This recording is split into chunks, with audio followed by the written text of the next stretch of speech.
നമസ്കാരം, എൻ്റെ പേര് സനീഷ് എന്നാണ്. ഞാൻ തൃശ്ശൂർ സ്വദേശിയാണ്. അപ്പോൾ നിങ്ങൾ ഈ ഒരു ഫേസ്ബുക്കിൽ അല്ലെങ്കിൽ ഇൻസ്റ്റാഗ്രാമിലത്തെ മെസ്സേജ് കണ്ടതിന് ശേഷമാണ് ഇപ്പോൾ ഇതിലേക്ക് വന്നിരിക്കുന്നത്. അപ്പോൾ ഈ ഒരു വീഡിയോ കണ്ടു കഴിഞ്ഞാൽ നമ്മൾ എന്താണ് ചെയ്യാൻ പോകുന്ന പ്രോജക്റ്റ് എന്നതിനെ കുറിച്ച് നിങ്ങൾക്കൊരു ഡീറ്റെയിൽ കിട്ടും. അത് കണ്ടതിന് ശേഷം നിങ്ങൾക്ക് താല്പര്യം ഉണ്ടെന്നുണ്ടെങ്കിൽ ജോയിൻ ചെയ്യാം, ഗ്രൂപ്പിൽ ജോയിൻ ചെയ്യാം. ബാക്കി ഡീറ്റെയിൽസും കാര്യങ്ങളൊക്കെ നമുക്ക് അതിൽ നടത്താം. അതിനുശേഷം ഒരു ഫിസിക്കൽ മീറ്റിംഗ് നടത്തിയതിന് ശേഷം അടുത്ത സ്റ്റെപ്പിലോട്ട് പോകാം. ആക്ച്വലി ഇതൊരു ബയോഡിഗ്രേഡബിൾ പ്രോഡക്റ്റുകൾ മാനുഫാക്ചർ ചെയ്യുന്ന ഒരു പ്രോജക്റ്റാണ്. നിലവിൽ ഇന്ത്യയിൽ ഇത് ചെയ്യുന്നില്ല. അപ്പോൾ നിങ്ങൾക്ക് ഇതിൽ കാണാം സീഡ്ലിംഗ് ട്രേ എങ്ങനെയൊക്കെയാണ് നമ്മൾ ചെയ്യാൻ ഉദ്ദേശിക്കുന്നത്. ഇന്ത്യയിൽ 8 ലക്ഷം ഹെക്ടറിൽ കൂടുതൽ ഏരിയയിൽ വാഴ കൃഷി ചെയ്യുന്നുണ്ട്. അപ്പോൾ ഈ വാഴ കൃഷി ചെയ്തിട്ട് നമ്മളിപ്പോൾ അറിയാം, കൊല വെട്ടിയതിന് ശേഷം നമുക്ക് വാഴത്തട, വാഴക്കല്ല ഇതൊക്കെ നമുക്ക് ബാക്കിയാണ്. ഇലകൾ കാര്യങ്ങളൊക്കെ വേസ്റ്റ് ആയിട്ട് പോവാണ്. കർഷകർക്കാണെന്നുണ്ടെങ്കിലും അടുത്ത സ്റ്റെപ്പ് കൃഷി ചെയ്യാനായിട്ട് ഈ സാധനങ്ങൾ മാറ്റണമെന്നുണ്ടെങ്കിൽ ഒരുപാട് ബുദ്ധിമുട്ടാണ്. കൃഷിസ്ഥലത്തിൻ്റെ നല്ലൊരു ഏരിയ ഇതിന് വേണ്ടിയിട്ട് മാറ്റിയിടണം. ഇപ്പോൾ ഒരു 2 ഏക്കറോ 5 ഏക്കറോ ഒക്കെ കൃഷി ചെയ്യുന്ന, അപ്പോൾ കേരളത്തിൽ നിങ്ങൾ ചിലപ്പോൾ അത്ര വ്യാപകമായിട്ട് കാണില്ല, പക്ഷെ തമിഴ്നാട്, കർണാടക, ആന്ധ്രയൊക്കെ വളരെ വ്യാപകമായിട്ട് കൃഷി ചെയ്യുന്നുണ്ട്. അപ്പോൾ അതിൻ്റെ ഒരു ഇമ്പാക്റ്റ് എന്ന് പറഞ്ഞു കഴിഞ്ഞാൽ ഭയങ്കര വ്യത്യാസമാണ്. അപ്പോൾ ഈ സ്ലൈഡിൽ കൊടുത്തിരിക്കുന്ന പോലെ തന്നെ ഈജിപ്തിൽ 60,000 ഹെക്ടറിൽ മാത്രമാണ് വാഴ കൃഷി ഉള്ളത്. അവർ ഈ പ്രോജക്റ്റ് നമ്മളുടെ 2017 സ്റ്റാർട്ട് ചെയ്തു. ഓക്കെ, അപ്പോൾ 2017 സ്റ്റാർട്ട് ചെയ്യാന്നുണ്ടെങ്കിൽ 8 ലക്ഷം ഹെക്ടറിൽ വാഴകൃഷിയുള്ള ഇന്ത്യയിൽ എന്തുകൊണ്ട് നമുക്ക് ചെയ്തുകൂടാ എന്നുള്ളതാണ്. അപ്പോൾ ഞാൻ ഈ ഒരു പ്രോജക്റ്റിന്റെ പിന്നാലെ കുറച്ച് നാളായിട്ട് നടക്കുന്നു, 2-3 വർഷമായി ഇതിന്റെ പുറകിൽ നടക്കുന്നു. അപ്പോൾ നമ്മൾക്ക് അന്ന് ഞാൻ ഇതിന്റെ കാര്യങ്ങൾക്ക് വേണ്ടിയിട്ട് അന്വേഷിച്ചറിഞ്ഞപ്പോൾ 3.5 കോടി രൂപയാണ് എനിക്ക് ഏറ്റവും കുറഞ്ഞ കൊട്ടേഷൻ കിട്ടിയത് ഒരു പ്ലാന്റ് സ്ഥാപിക്കാനായിട്ട്. ഇക്കോഷൂർ അങ്ങനെ പോലുള്ള 1-2 കമ്പനികളാണ് എനിക്ക് ഇതിന് വേണ്ടിയിട്ട് കൊട്ടേഷൻ തന്നത്. പക്ഷെ എന്താ വെച്ച് കഴിഞ്ഞാൽ നമുക്ക് അന്നത്തെ സ്റ്റേജിൽ ആലോചിച്ചിട്ടുണ്ടായിരുന്നത് പ്ലേറ്റ്, ഗ്ലാസ് അങ്ങനെയുള്ള കുറച്ച് പ്രൊഡക്റ്റുകൾ ചെയ്യാനാണ് പ്ലാൻ ചെയ്തിട്ടുണ്ടായിരുന്നത്. അപ്പോൾ പിന്നീട് അത് മാറ്റി. കാരണം എന്താ വെച്ച് കഴിഞ്ഞാൽ നമുക്ക് കരിമ്പിൻ ചണ്ടി എന്നുള്ള വേസ്റ്റിൽ നിന്ന് പ്രോഡക്റ്റുകൾ മാർക്കറ്റിലുണ്ട്. ഇക്കോഷൂർ എന്നൊക്കെ പറഞ്ഞ് നിങ്ങൾ ഗൂഗിളിൽ സെർച്ച് ചെയ്ത് കഴിഞ്ഞാൽ കാണാൻ പറ്റും. വളരെ വലിയ കമ്പനിയാണ്, വലിയ രീതിയിൽ ഇൻവെസ്റ്റ് ചെയ്ത് ചെയ്യുന്ന കമ്പനിയാണ്. അപ്പോൾ അതുകൊണ്ട് തന്നെ ഞാൻ പ്രോഡക്റ്റുകളൊന്ന് മാറ്റി പിടിച്ച് ഇതിൻ്റെ മെഷീനറിയിലൊക്കെ ഒരു ഫ്ലോ ചാർട്ട് മാറ്റി വേറൊരു രീതിയിലേക്ക് ഇതിനാക്കി. അങ്ങനെയാണ് ഇപ്പോൾ നമുക്കൊരു 1 CR നമുക്കിതിന് വർക്കിംഗ് ക്യാപിറ്റൽ ഉൾപ്പെടെ നമുക്ക് ചെയ്തെടുക്കുക എന്നുള്ളൊരു സാഹചര്യത്തിലേക്ക് എത്തിച്ചിരിക്കുന്നത്. ഞാൻ ഈ പറഞ്ഞ മാതിരി പല പല ബിസിനസ്സുകളും പരിപാടികളൊക്കെ ചെയ്തിട്ടുണ്ട്. നമുക്ക് ഒരുപാട് പരാജയങ്ങൾ കാര്യങ്ങൾ സംഭവിച്ചിട്ടുണ്ട്. അപ്പോൾ അതിൽ നിന്നൊക്കെ ഒരുപാട് ലേണിങ്സ് ഉണ്ടായിട്ടുണ്ട്. ഇപ്പോൾ ഞങ്ങളൊരു ഫാർമർ പ്രൊഡ്യൂസർ കമ്പനി ഫോം ചെയ്തിട്ടുണ്ടായിരുന്നു. ആ കമ്പനിയിൽ ഇത് ചെയ്യണമെന്ന് പ്ലാൻ ചെയ്തിട്ടുണ്ടായിരുന്നു. പക്ഷേ ആ കമ്പനിക്ക് ഫണ്ട് ജനറേഷൻ്റെ കാര്യങ്ങളിലും ഒക്കെ ആയിട്ട് കുറച്ച് പ്രശ്നങ്ങളായിട്ട് നിൽക്കുകയാണ്. അതുകൊണ്ടാണ് അതിൽ മുന്നോട്ട് പോകാനായിട്ട് പറ്റാത്തത്. വേറെ ഞങ്ങൾ വേസ്റ്റ് മാനേജ്മെൻറ്റാണ് ആദ്യം തുടങ്ങിയിട്ടുണ്ടായിരുന്ന പരിപാടി. അതിൽ കൃത്യമായിട്ട് പ്ലാനിങ്, ഇപ്പോൾ 2 ലക്ഷം രൂപ വീതം ഓരോരുത്തർ എടുത്തിട്ട് ചെയ്യാമെന്നുള്ളതായിരുന്നു പ്ലാനിങ്. അത് ആദ്യത്തെ സ്റ്റെപ്പിൽ എല്ലാവരും 50,000 വെച്ച് എടുക്കുക. ഒന്ന് സ്റ്റാർട്ട് ചെയ്തതിന് ശേഷം പിന്നീട് അടുത്ത സ്റ്റെപ്പ് ഡെവലപ്പ് ചെയ്യുമ്പോൾ 2 ലക്ഷം രൂപ ബാക്കിയുള്ള 1.5 ലക്ഷം കൂടി ഇട്ടിട്ട് ചെയ്യണം എന്നുള്ളതായിരുന്നു. സ്ഥലം കാര്യങ്ങളുടെ പരിമിതി പ്രശ്നങ്ങൾ കാര്യങ്ങളൊക്കെ ഉണ്ടായിരുന്നു. അപ്പോൾ അതുകൊണ്ടൊക്കെ അതൊന്നും നടന്നില്ല. ഇത് IARI, ഇന്ത്യൻ അഗ്രികൾച്ചർ റിസർച്ച് ഇൻസ്റ്റിറ്റ്യൂട്ടിൽ അംഗീകാരം ലഭിച്ച് എനിക്ക് ഗ്രാൻഡ് കിട്ടിയിട്ടുള്ള ഒരു പ്രോജക്റ്റാണ്. ഓക്കെ, സ്റ്റാർട്ടപ്പ് ഇന്ത്യയിൽ അംഗീകാരം കിട്ടിയിട്ടുള്ള ഒരു പ്രോജക്റ്റും ആണ്. അപ്പോൾ ഇതൊക്കെ അങ്ങനെ എന്താ പറയുക, കാലാന്തരമായിട്ടൊന്നും ചെയ്യാൻ പറ്റാതെ അങ്ങനെ സ്റ്റക്കായിട്ട് നിൽക്കുകയായിരുന്നേ.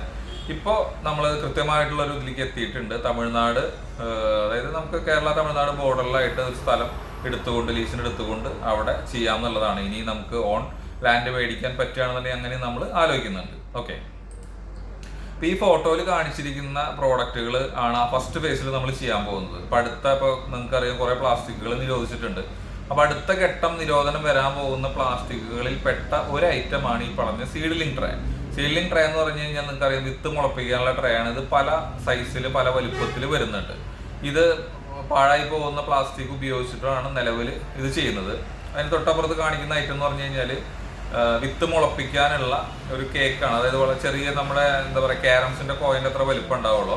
അത് വെള്ളത്തിൽ മുക്കി കഴിഞ്ഞാൽ അത് എക്സ്പാൻഡ് ചെയ്തിട്ട് വലിപ്പം കൂടും. അപ്പോൾ അതിൽ വിത്ത് ഇട്ടിട്ട് വെച്ച് കഴിഞ്ഞാൽ വെള്ളം കണ്ടിന്യൂസ് നമുക്ക് നനയ്ക്കേണ്ട കാര്യമില്ല. ഇപ്പോൾ നിങ്ങൾക്കറിയാം ചെറിയ ചെടികളൊക്കെ മുള വരുമ്പോൾ തളിരില കീടങ്ങൾ വന്ന് വെട്ടി നശിപ്പിക്കുന്ന ഒരു സാഹചര്യമുണ്ട്. അപ്പോൾ ഇത് ഒരു ടേബിൾ ടോപ്പ് ആയിട്ടുള്ള പോളിഗാർഡ് കവറിംഗ് ഒക്കെ ഇട്ടിട്ട് അതിൻ്റെ ഉള്ളിൽ വിത്ത് മുളപ്പിച്ച് വെക്കുകയാണെന്നുണ്ടെങ്കിൽ നമുക്ക് കുറച്ച് നാൾ ഒന്നും ചെയ്യാതെ അതിൻ്റെ ഉള്ളിൽ തന്നെ ചെടി ഓട്ടോമാറ്റിക് ഗ്രോ ചെയ്യും. അത് കൃഷിയുമായി ബന്ധപ്പെട്ടുള്ള നിങ്ങൾക്ക് അറിയുന്ന ആൾക്കാർക്ക് അറിയാം, അല്ലാത്തവർക്ക് അറിയില്ല. അത് നമുക്ക് ഡീറ്റെയിൽ ആയിട്ട് ഞാൻ പറയാം പിന്നീട്. പിന്നെ നമുക്ക് ഈ പറഞ്ഞ ചെറിയ ബൗൾസ്, ഐസ്ക്രീം അല്ലെങ്കിൽ അങ്ങനെയുള്ള ഡെസേർട്ടിന് വേണ്ടിയിട്ടുള്ള ബൗൾസ് കാര്യങ്ങൾ നമുക്ക് ചെയ്യാനായിട്ട് സാധിക്കും. ഇതാണ് നമ്മൾ ഫസ്റ്റ് ഫേസിൽ ചെയ്യാനായിട്ട് ഉദ്ദേശിക്കുന്ന പ്രൊഡക്റ്റുകൾ. ഓക്കെ, സെക്കൻഡ് ഫേസ് ഇത് ഇൻഡോർ പ്ലാന്റ്സിന് നിങ്ങൾക്ക് വേണ്ടി വരുന്ന ഇതാണ് ഫസ്റ്റ് ഫോട്ടോയിൽ കാണുന്നത്. നിങ്ങൾക്ക് ചെടിയുടെ താഴെ കളകൾ വളരാതിരിക്കാനായിട്ടൊരു മാറ്റ്. അത് ഇപ്പം നിലവിൽ നമ്മളുടെ എന്താ പറയുക കയർ ഫൈബർ, അതായത് കയറിൻ്റെ നാരെടുത്തതിന് ശേഷം വരുന്ന ബേബി ഫൈബർ ഉപയോഗിച്ചിട്ട് പ്രൊഡക്റ്റ് മാർക്കറ്റിൽ വരുന്നുണ്ട്. അപ്പോൾ നമുക്ക് നമ്മുടെ പ്രൊഡക്റ്റ് ഉപയോഗിച്ചിട്ട് അത് ചെയ്യാനായിട്ട് സാധിക്കും. അതുപോലെ തന്നെ ഫയല്, പിന്നെ hydroponics bed, sealing sheet, packaging items, അങ്ങനെ ഒരുപാട് പ്രൊഡക്റ്റുകൾ നമുക്ക് ഇതിൽ നിന്ന് ചെയ്യാനായിട്ട് സാധിക്കും. ഞാൻ നേരത്തെ പറഞ്ഞു ഇന്ത്യയിൽ 8 ലക്ഷം ഹെക്ടറിലാണ് വാഴ കൃഷി, 1-2 ഏക്കറിലൊന്നുമല്ല. അപ്പം അതിൻ്റെ പൊട്ടൻഷ്യൽ ഉണ്ട്. ഇത് ഞാനതിന് മറ്റേ പ്രോജക്റ്റ് കൊടുക്കാൻ വേണ്ടിയിട്ട് ഒരു PPT തയ്യാറാക്കിയപ്പോൾ എന്താണ് പ്രോബ്ലം, അതിൻ്റെ സൊല്യൂഷൻ എന്നുള്ളത് കാണിച്ചിട്ടുള്ള ഒരു പേജാണ്. ഞാൻ നേരത്തെ പറഞ്ഞത് സാധാരണഗതിയിൽ ഞാനത് പറഞ്ഞു പോയതാണ്. അപ്പം ഞാനിത് അതിലും കാര്യമായിട്ട് വിശദീകരിക്കേണ്ട കാര്യമില്ല. പ്ലാസ്റ്റിക് പൊല്യൂഷൻ്റെ ഒരു അളവ് 2050 എന്തായിരിക്കും, അതിൻ്റെ ഒരു ഇമ്പാക്റ്റ് എന്നുള്ളതൊക്കെ ഉള്ള അനലൈസ്മെൻ്റ് ആണ്. ഓക്കെ, നമ്മളുടെ കോമ്പറ്റീറ്റർ എന്ന് പറയുന്നത് ഇപ്പോൾ നിങ്ങൾക്ക് ഈ ഗൂഗിൾ, ആമസോണിൻ്റെ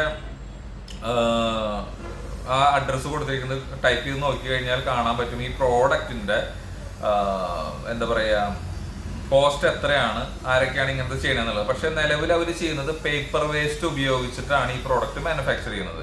അപ്പോൾ പേപ്പർ വേസ്റ്റ് അല്ല, നമ്മൾ എൻ്റയർലി നമ്മൾ ഉപയോഗിക്കാൻ ഉദ്ദേശിക്കുന്നത് വാഴയുടെ തടയാണ്. അതെന്താ വെച്ച് കഴിഞ്ഞാൽ വാഴത്തടയിൽ ഫൈബർ, നാരുകൾ കൂടുതലുള്ളതുകൊണ്ട് പേപ്പർ ഉപയോഗിച്ച് ചെയ്യുന്നതിനേക്കാൾ കൂടുതൽ കാലം നിലനിൽക്കും, നല്ല രീതിയിൽ അത് ലാസ്റ്റ് ചെയ്യും.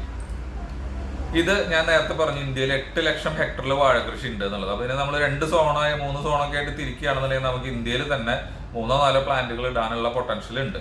ഇപ്പോൾ കേരളത്തിലാണെങ്കിൽ 12,500 ഹെക്ടർ സ്ഥലത്താണ് വാഴ കൃഷി ഉള്ളത്. തമിഴ്നാട് 1,30,000, കർണാടക 1,10,000, ആന്ധ്രാപ്രദേശ് 1 ലക്ഷം. അപ്പോൾ ഇത് തന്നെ 3,52,500 ഹെക്ടർ ഏരിയയിലുള്ള വാഴ കൃഷിയായി. അപ്പോൾ നിങ്ങൾക്ക് ആലോചിക്കാം സൗത്ത് സോണിലത്തെ ഇതിൻ്റെ ഒരു ഇമ്പാക്റ്റ്. നോർത്ത് സോണിലേക്ക് പോവുകയാണെങ്കിൽ മഹാരാഷ്ട്ര, ഗുജറാത്ത്, മധ്യപ്രദേശ്, ബീഹാർ ചേർന്ന് കഴിഞ്ഞാൽ ഇത്രയും ഏരിയ, അതായത് ഇപ്പോൾ 4 സ്റ്റേറ്റ് ഞാൻ അതിൽ കൊടുത്തിട്ടുണ്ട്. 3 സ്റ്റേറ്റിൻ്റെയാണ് പിക്ചർ വന്നിട്ടുള്ളത്. അത്ര ഏരിയയിൽ നമുക്കതിൻ്റെ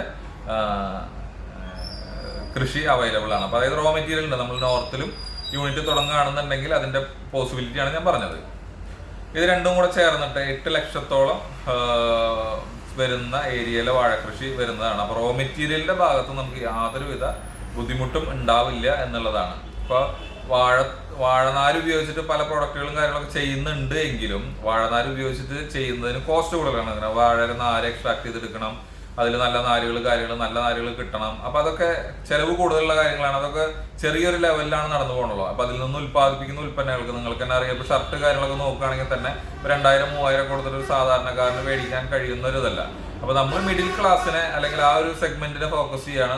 VIP പ്രൊഡക്റ്റ് അല്ലെങ്കിൽ നമ്മൾ പ്രീമിയം പ്രൊഡക്റ്റുകളൊക്കെ നമ്മുടെ മനസ്സിലുണ്ട്. അതൊക്കെ പിന്നീടുള്ള പ്രൊജക്റ്റിലാണ് ചെയ്യുള്ളൂ. ഇത് ഞാൻ ജസ്റ്റ് ഒരു സീഡ്ലിങ്ങിൻ്റെ ഇതാണ്. 350 to 400 മില്യൺ സീഡ്ലിംഗ് ആണ് ഇന്ത്യയിൽ വരുന്നത്, മീൻസ് വിത്ത് മുളപ്പിക്കുന്നത്. 2019 ഉത്തർപ്രദേശ് ഒരു ഗിന്നസ് റെക്കോർഡ് നേടുകയുണ്ടായി. അതായത് 19 മില്യൺ പ്ലാന്റുകൾ മീൻസ് വിത്ത് മുളപ്പിച്ചിട്ട് അന്ന് അവരൊരു അച്ചീവ്മെന്റ് നേടുകയുണ്ടായി. അതാണ് അതിൻ്റെ അത് കൊടുത്തിരിക്കുന്നത്.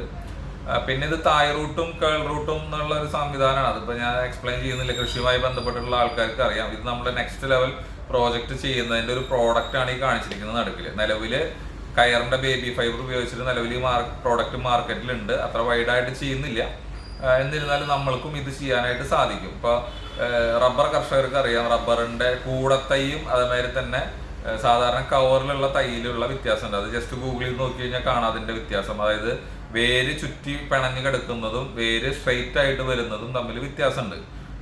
കോസ്റ്റ്ലി ആയിട്ടുള്ള പ്ലാന്റുകൾക്കൊക്കെ, തായ് വേരുള്ള പ്ലാന്റുകൾക്കൊക്കെ ഇപ്പം ഇങ്ങനത്തെ ഇതിലാണ് മുളപ്പിക്കുന്നത്. അപ്പോൾ അത് നമുക്ക് സെക്കൻഡ് ബേസിൽ ചെയ്യാവുന്ന കാര്യങ്ങളാണ്. ഇതും ഞാൻ അതിൻ്റെ സ്വച്ഛ് ഭാരത് മിഷൻ, അതായത് ഞാൻ പറഞ്ഞല്ലോ എനിക്ക് ആ ഒരു അംഗീകാരം കിട്ടിയതിന് വേണ്ടിയിട്ട് തയ്യാറാക്കിയ ഒരു പിക്ചറക്കിലുള്ള ഒരു കാര്യങ്ങളാണ്. അതുകൊണ്ടാണ് ഇത് എനിക്ക് കാണിക്കുന്നത്. ഓക്കെ, അപ്പോൾ ഇതാണ് എൻ്റെ കോൺടാക്ട് നമ്പർ. ഈ നമ്പറിലേക്കാണ് നിങ്ങൾക്ക് മെസ്സേജ് കാര്യങ്ങൾ വന്നിരിക്കുന്നത്. അപ്പോൾ നിങ്ങൾക്ക് ഈ നമ്പറിൽ എന്നെ വിളിച്ചാൽ കിട്ടും. ബാക്കി കാര്യങ്ങൾ നമ്മൾക്ക് വിശദമായിട്ട് ചർച്ച ചെയ്യാം. Okay, thank you.